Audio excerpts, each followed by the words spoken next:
Bueno, pues me invitaron y me gusta mucho la invitación que me hicieron sobre, le voy a meter un poquito de historia a esto del turismo porque me parece que es muy interesante. Y creo que los que trabajamos un poco la historia cultural, pues nos toca todos estos temas, ¿sí? Yo puse un epígrafo pequeño de un gran historiador que pues es como, yo soy me considero de la escuela de él, porque me encanta todo lo que él escribe, y tiene algo que ver con el título que le puse a la conferencia. Él dice que la larga duración de la historia es lo único que puede ayudar a comprender el presente superando el acontecimiento. Sí, nosotros estamos acostumbrados a todo nivel de apagar incendios, ¿sí? De tratar, y nos cuesta trabajo también, planificar. Solamente desde 1991 que nos dieron, la Constitución del 91 nos trae para que comencemos y nos hacen realmente pensar un poco, porque también el Estado en sí también se comienza a organizar desde la planeación, desde todo este tipo de herramientas que solamente lo manejaba la gente que estaba en el Estado, pero la sociedad civil no la conocíamos ni nos la daba. Entonces nos tocó entrar en ese proceso. Hoy en día todo el mundo es experto en proyectos y yo no voy a hablar de eso porque tengo aquí al lado personas que saben mucho de eso, pero desde la visión de la historia yo les voy a dar unos toquecitos. Entonces, la primera parte se llama El turismo, la historia y el patrimonio. No voy a leer porque me parece que nos demoraríamos mucho, yo voy a hacer así a grandes rasgos. Y lo que he querido como plantear es que el turismo siempre ha estado presente, ¿no es cierto?, a través de la historia. Cuando los hombres comenzaban a buscar su comida, a comer, a ir de un lado a otro, estaban comenzando a hacer como ese primer proceso de ir a otro lugar. Tenían que ir a conseguir su comida, de pronto les tocaba, en un sitio había mucho frío, entonces iban y buscaban, iban conociendo un territorio, un espacio geográfico. Y así, pues ellos se fue transformando esa idea, y durante todos los procesos de la historia, durante todo el tiempo, por eso me voy desde los primeros habitantes, porque han dejado los vestigios en las cuevas de Altamira, han dicho cómo se transportaban, qué era lo que cansaban, cómo era una lanza, bueno, todo este tipo de cosas. Y hoy, y también hemos encontrado vestigios, que aquí en Santander también se encuentran vestigios, por ejemplo, los muy conocidos y muy nombrados caminos del Enguerque. En Europa estaban también las grandes vías, y creo que me toca, sí, los caminos romanos. Los caminos romanos, que era uno de los grandes vestigios, que es, por ejemplo, era la Vía Augusta, la César Augusta, y eso era lo que comunicaba todos los espacios que ellos iban conquistando. ¿Ah? Sí, claro, esa era la grande, la que llegaba hasta Roma. Entonces, así sucesivamente, eran grandes vías, eran 5, 6, 7 vías, y por eso decía, y había ese gran dicho que decía, todos los caminos conducen a Roma, ¿sí? Todos llegaban a Roma. Entonces, pero hay que entender que los romanos, y no estoy hablando mucho como de los griegos, digamos, me estoy brincando a los griegos, pero también van a tener su parte, todo esto se hacía a pie. Entonces, como se hacía a pie, los zapatos, el vestuario, donde tenían que quedar, la forma como tenían que habitar, se iba dando de acuerdo a esas condiciones y lo que se estaba viviendo en ese momento. Los griegos también tuvieron su cuento, y ellos nos dejan lo que fue la navegación. ellos tenían otros intereses, ellos les interesaba ir a otros lados. Ustedes saben que los griegos inventaron el ocio. Ellos tenían el tiempo para pensar, para ver cómo se caía una manzana de un árbol y por qué se caía, y entonces comenzaban a hablar de la gravedad, de todo ese tipo de cosas. Entonces cada uno tenía su cuento, y es ahí donde cae como el acontecimiento, ¿no? Nos daba un tic, ese acontecimiento nos permitía comenzar a mirar hacia atrás y encontrar los porqués en la historia. ¿Por qué? ¿Por qué? ¿Por qué? ¿Por qué? O sea, el historiador nos toca resolver los porqués. Y siempre tratamos de ir hacia atrás para entender qué es lo que pasa. ¿Sí? Puede que no nos oigan y no les interese, pero a nosotros que nos gusta la historia, pues ahí nos ponemos a hablar y hablar. Entonces, no puedo quedarme mucho tiempo, entonces, si no, no termino. Entonces, en la medida que también se va desarrollando la historia, el tiempo, yo no sé si, me imagino que todos ustedes conocen algo de historia, les gusta y todo esto, aparecen también las religiones, aparecen otros espacios, aparecen los chinos, aparece el Islam, aparecen las cruzadas, y esto también nos permite entender que todas estas, y en algunos escritos dicen, los primeros turistas que se dieron en la humanidad, de pronto fueron los cruzados, ¿sí? Cuando el Islam le quita la Tierra Santa, ellos se arman unas películas, unas cruzadas, y hacían toda una planeación para ver cómo iban a llegar, qué era lo que tenían que hacer, cómo lo tenían que hacer, a quién le pegaban, cuál era el castillo que necesitaban, y como eran grandes cantidades de gente, tenían que planear la comida, dónde se quedaban, a quién, hasta cargaban con vacas, con todo lo que comían. Entonces era todo un ejercicio de transhumancia, pero al mismo tiempo era de organizar un paseo, hablemoslo en términos coloquiales, ¿no? Era eso lo que se tenía que dar. Y así sucesivamente, pero también venían las guerras, las ambiciones de un estado con el otro, siempre hubo una guerra muy fuerte entre el Islam, entre la religión católica, se crecieron los grandes imperios, Roma fue un gran imperio, y poco a poco con el tiempo, pues no solo ya Roma dejó de existir y pasó a ser otros espacios como Inglaterra, como Francia, y cada uno con su estilo.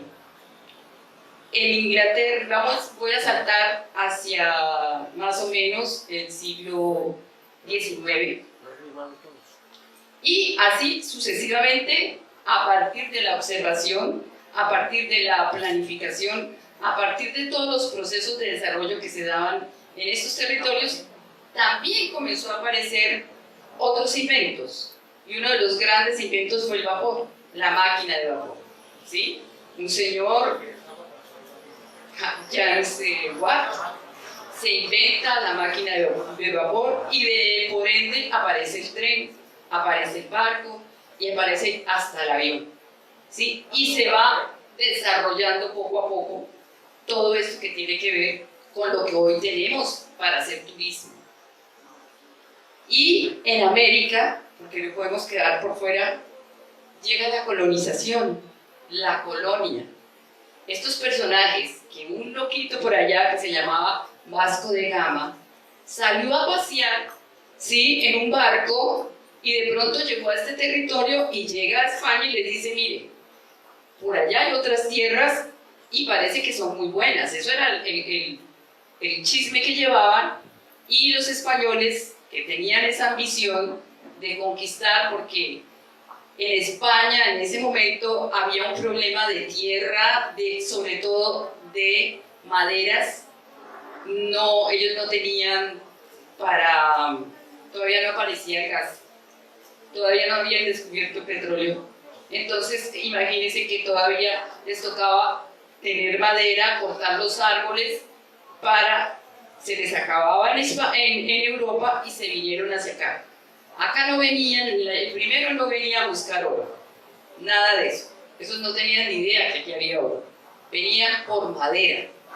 Y llegaron y se dieron la sorpresa que tenían oro, esmeraldas, perlas, comida, de todo lo que quisieran, y comenzaron a sacar de aquí todo lo que pudieran. De Girón se llevaron un montón de oro. Cuando yo voy a Sevilla y digo yo, uy, veo uno el altar principal, no, todo es totalmente dorado, dorado, dorado, dorado. Yo lo primero que dije, uy, aquí está todo el oro de Girón, qué barbaridad. Porque es así, o sea, ahí se llevaron todo el oro que pudieron, porque el mejor oro que había en la Nueva Granada era el de Girón, y está certificado.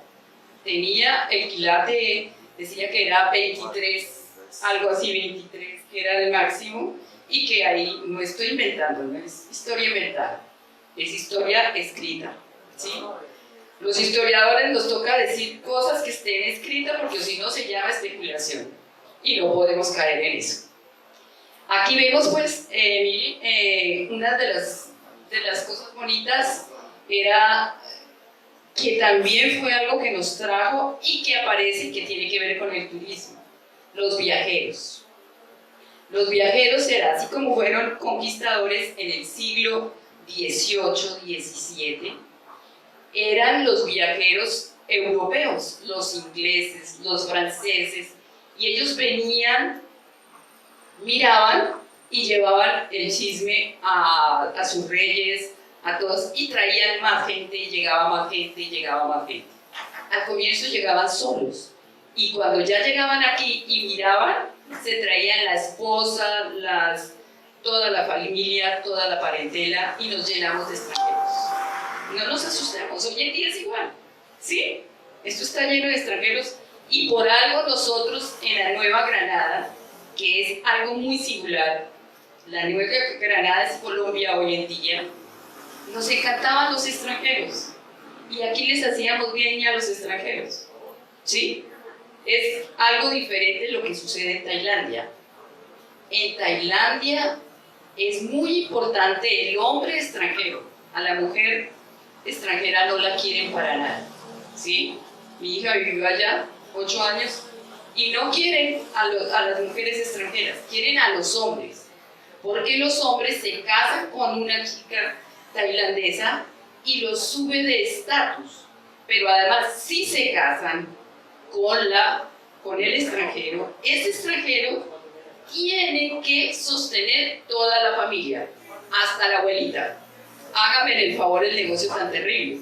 Entonces eso ven estos, y yo no entiendo por qué entra en Bangkok uno ve extranjeros por cantidades,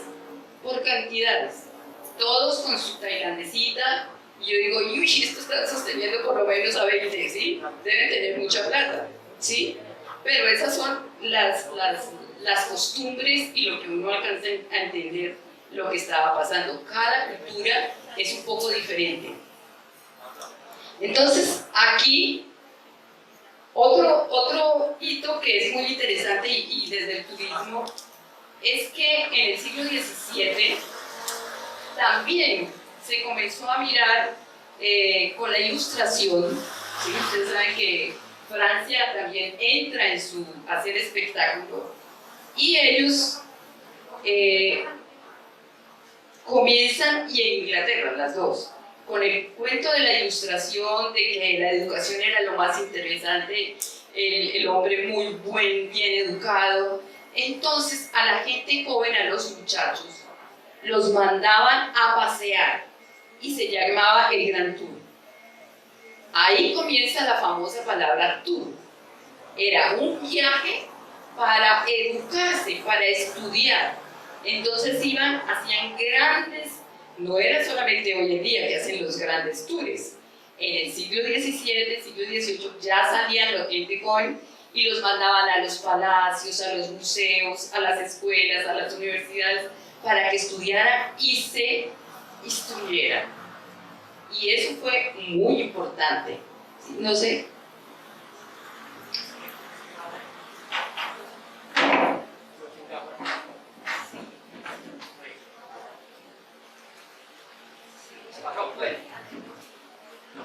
Bueno, entonces, en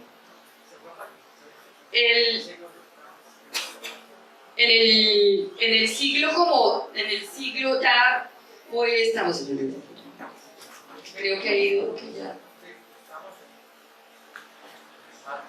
Sí, bueno, el Gran Tour, y aparece un personaje muy interesante que ustedes deben conocer también, que es un señor que se llama Thomas Cook, ¿sí? Él fue el primero que inventó una agencia de viajes, y es inglés, ¿sí? El primero, ¿sí? Y él fuera de eso fue muy bueno, muy importante, porque él llegó a tener hasta aviones, una línea de aviación, ¿sí? Que todavía, hace poco, parece que se cerró en Londres, ¿sí? En el siglo XIX, ¿sí? Y fue muy importante, muy rico, pero lo que hizo fue que él era visionario, es una persona que era visionaria, y hizo la primera revista de turismo en el mundo, que se llamaba el excursionista, algo así, ¿sí? Y él hizo esa revista, y la portada de esa revista, creo que es la anterior imagen. Esta es una de las imágenes de esa revista, ¿sí? Y era muy, todo el mundo fue donde le comunicaban las experiencias, a dónde iban a ir, cómo era el territorio, y no es de hoy en día, era desde hacía mucho tiempo, ¿sí? O sea que la idea y lo que se me ha ocurrido, por eso como que comencé a hablar un poco de la historia. Bueno, los historiadores siempre le metemos historia toda, pero me parece que había que hablar un poco de esa pequeña historia de lo que es el turismo en el mundo, ¿sí? Que sí ha tenido, y que no ha sido solamente acontecimiento, sino que ha sido de todas maneras una historia de larga duración, ¿sí? Que desde siempre ha estado presente el viajero, el excursionista. Sí, antes le decían excursionista, no le decían viajero, no le decían turista, ¿sí? Hacían excursiones y generalmente buscaban que tuviera una finalidad, ¿sí? Se hicieron, acuérdense, en los grandes, y en el siglo XIX fue la locura furiosa con los grandes barcos de vapor, esos grandes, hasta el Titanic que se hundió, y todo ese tipo de cosas, porque la gente que tenía plata le encantaba salir a viajar, a conocer el mundo, a adquirir cultura, pero también a divertirse y a pasarla bien. Bueno, entonces, hasta ahí llega como el cuento de la historia. Y aquí yo les quiero mostrar que a mí me impactó algo. Me imagino que alguno de ustedes conoce Singapur, ¿sí? Singapur era una isla que era una colonia inglesa, explotada, pobre, una aldeíta, bastante. Pero ellos tienen la suerte de que hacen su independencia como colonia inglesa en 1965. Se demoraron mucho, pero lo hicieron, ¿sí?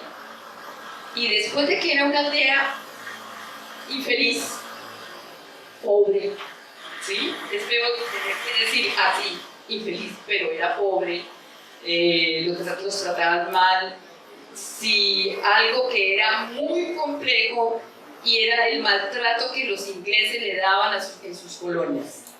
Eran duros, injustos, déspotas. Entonces ellos comienzan a pensar con los gobiernos que aparecen, ¿sí? Nuevos en 1980, ya vamos a mirar esa imagen de Singapur en 1980, ¿sí? Era muy aldeíta, ¿sí? Llena de barquitos y todo, y 20 años después Singapur se convierte en un emporio, en una ciudad totalmente diferente a la que era.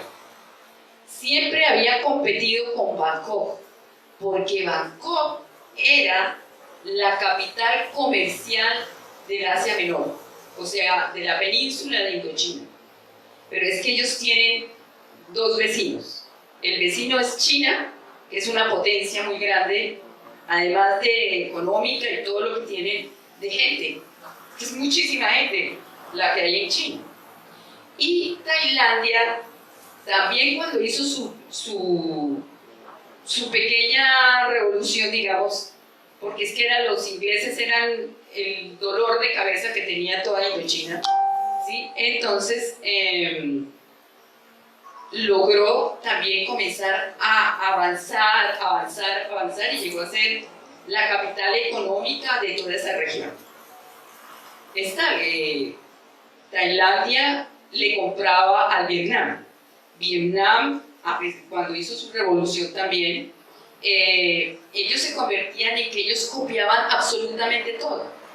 Uno va a Vietnam y uno encuentra unos zapatos Nike, una camiseta no sé qué, de todas las marcas, todo, porque son especialistas en copiar, ¿sí? Y uno anda por la calle y les cuento que uno encuentra la calle de los botones, la calle de los tenis, la calle de no sé qué, la calle, y son calles y calles, y encuentra en cantidades de cosas es el San Andresito, digamos, de Indochina. Es el San Andresito, Vietnam, pero es divino, es divino. Entonces, esto hace que Singapur, con un señor que se me acaba de olvidar el nombre, muy importante además, se me olvidó el nombre, este señor llega al poder, acaba de dejarlo prácticamente, ya lo soltó, y hace todo un proceso de planificación total. Es un proceso. Y tiene dos elementos fundamentales. La educación. Había que educar a todo el mundo, desde el más chiquito hasta el más grande. Tenían que aprender a hablar chino. Pues hablar chino es difícil, muy difícil. Pero era importantísimo estudiar chino, porque era el que quedaba al lado, porque era el que tenía que conquistar, porque era el que tenía que atraer. Inglés. Dos idiomas. Y todo el mundo tiene que saber chino e inglés. Condición. ¿Sí? ¿Sí? ¿Puede ser? No, hasta ahí. Y la otra fue la educación totalmente ambiental. Ustedes ven los edificios, tienen una cantidad de conceptos ambientales, de jardines sobre el tejado, bueno, entonces, y es una educación ambiental renovable, ¿sí? Ellos allá miran que su país sea hermoso, que sea lindo, que sea limpio, que la gente llegue y se sienta feliz. Y las playas son espectaculares, divinas. Todo es súper bien organizado y yo le digo que uno queda con la boca abierta, porque uno no puede imaginarse que sea posible eso, ¿sí? Los jardines, los espacios, las calles, las avenidas, todo. Y la gente siempre se ríe. Eso sí tiene toda Indochina, todos esos países de allá, que uno desde que se levanta, así que esté muerto en la furia, por cualquier cosa, digamos, entre comillas, y la gente le dice, y se ríe con uno. Entonces uno dice, pues uno tiene que soltar la risa o la sonrisa, porque siempre le dan un saludo amable. Entonces, el mundo es diferente, es un poco diferente, es muy, muy agradable. Eso es Singapur. O sea, lo que yo traigo en esa propuesta es porque uno sí puede cambiar. Después de ser un país tan abandonado, tan pobre y tan triste, llegar a ser una potencia mundial, creo que es el país del mundo con más alto nivel de vida. Busquen el milagro de Singapur y ustedes se van a quedar aterrados de ver todo eso, porque es maravilloso, maravilloso. Y yo no estuve mucho tiempo, no estuve mucho tiempo. Bueno, y para finalizar, es rapidito, creo que ya llevo más de 25 minutos, ay, qué pena, pero es que se me queda Girón por fuera. Espérenme un momento. Este es el Girón, ya comenzamos a hablar de Girón. Girón este es el río de oro, nuestro río. Yo lo puse ahí patrimonio natural porque el río de oro, iniciando su camino cuando baja del Picacho en la vereda de Piedecuesta. ¿Sí? Es un sitio muy lindo, es un romancito muy lindo, pero lo tienen muy feito y muy acabado. Hasta ese punto, no, Johanna, es bonito, porque de ahí para abajo trancan el río y comienzan a sacar arena y dañan el río. Desde ahí comienzan a dañar el río. O sea que, terrible.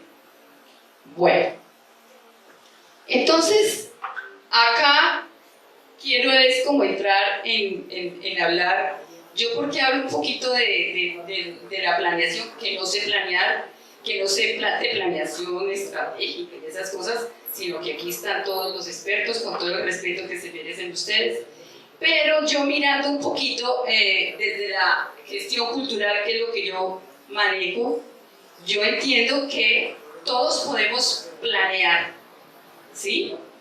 Y que el elemento más interesante de la planificación es el compartir y el trabajar con la comunidad. La planeación desde un escritorio no es una planeación. Es una planeación para solamente la gente que está ahí.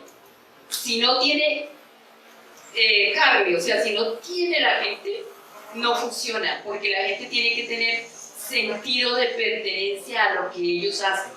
Si yo llamo a la comunidad y los pongo a pensar, a sentir qué es lo que quieren, no hay que tener miedo en soñar, hay que tener la posibilidad, ¿sí?, de compartir y de que todos opinen, pero no que lo que pasa es que llaman a todo el mundo a opinar y cuando van a ver el plan no hay ni una coma de lo que dijo la gente, ¿sí? Entonces es también eso que es fundamental, porque es que si yo lo llamo a participar, yo tengo que decirle a la gente, mire, lo que usted dijo está acá, esto es lo que usted está diciendo, ¿sí? A veces hay que convertirlo en palabras jurídicas, pero ahí está su coma, ahí está, y eso genera que la gente se apropie y genere realmente pertenencia a lo que está haciendo. Yo creo que una de las grandes de los países y de lo que transforma es cuando la gente hace parte de lo que se está haciendo en donde sea. ¿Sí? No es aislarnos de la gente, no hay que tenerle miedo a la gente. La gente es importante para poder construir un futuro. Entonces, pues yo aquí le muestro, yo no soy de Girón, yo no nací en Girón, mi papá es raizal, pero amo profundamente Girón. Crecí en este pueblo desde pequeña, desde los 11 años, y bueno, algún día decía, yo tengo que volver a vivir a Girón, y volví hace un mes. Si quieres un poquitico para atrás, ahí, son 5 punticos. ¿Otra? La otra. Ahí. Dice que una vez que el modelo de desarrollo ha identificado los campos de acción prioritarios, la siguiente fase del proyecto consiste en la elaboración de programas detallados para trabajar de manera sistemática en mejorar las condiciones generales y específicas de los centros y productos turísticos. Entonces aquí ya esta es lo que yo digo, coordinación interinstitucional, la capacitación turística, la creación y consolidación de proyectos turísticos. ¿Me cambio la otra? ¿Le cambia la página? Ah, la otra. Es como para el resumen, porque el plan de marketing, que es muy importante, si uno se da cuenta, muchas veces falla el marketing. O sea, no hay difusión, no hay programación, no hay planeación en ese sentido. Pasan las cosas y nadie sabe, nadie se entera. Entonces, uno necesita siempre estar presente y estar contando qué es lo que está haciendo. Y lo otro es, para el desarrollo adecuado de las propuestas fue considerado como condiciones previas y esenciales al éxito del programa el mejoramiento de las infraestructuras hoteleras, equipamientos y todo. Todo al turista, a la gente que nos visita le gusta llegar y encontrar las cosas bonitas. Le encanta llegar y ver cosas, así sean sencillas, rurales, muy de la región, que sea bonito, que esté organizado, que tenga un buen trato, que lo reciban bien. Eso es lo importante. Perdonen el resumen del resumen, pero pues es para que todos podamos hablar. Y entonces, para poder analizar en profundidad los impactos de este tipo de metodología, puede generar en los destinos se considera determinante llevar a cabo monitorizaciones, evaluaciones que involucren las comunidades beneficiadas para determinar el impacto. Algo que me parece que es interesante, muchas cosas, y eso lo vivimos nosotros, es la falta de seguimiento de los procesos. Generalmente uno hace un proyecto y lo deja ahí y nunca sabe qué pasó, nunca hay una evaluación, nunca hay un preguntarle cómo se siente, si funcionó, qué les hace falta. Siempre tiene que estar en comunicación con la comunidad, siempre, para que uno pueda tener éxito. Bueno, espero que les haya gustado algo. Fue un placer hablar con ustedes. Perdonen que fue como un poco rápido, pero es que es muy poquito el tiempo. Hasta aquí me trajo el río, gracias.